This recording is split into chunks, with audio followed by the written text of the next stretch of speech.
تازہ ترین ویڈیوز کے لیے چینل کو سبسکرائب کر کے بیل آئیکن اور آل نوٹیفیکیشن پر کلک کریں۔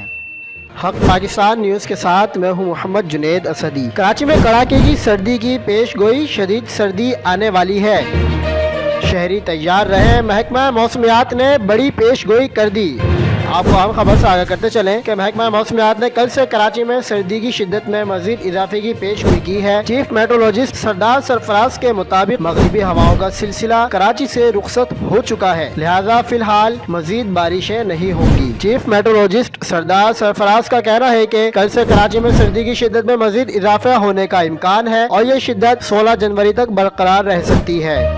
چیف میٹرولوجسٹ کے مطابق 16 جنوری کے بعد مغربی ہواؤں کا ایک اور سلسلہ ایران کے راستے بلوچستان میں داخل ہونے کا امکان ہے، جس کے بعد اس کے اثرات کا جائزہ لے کر پیش گوئی کی جا سکے گی۔ مزید خبروں کے لیے دیکھتے رہیے حق پاکستان نیوز۔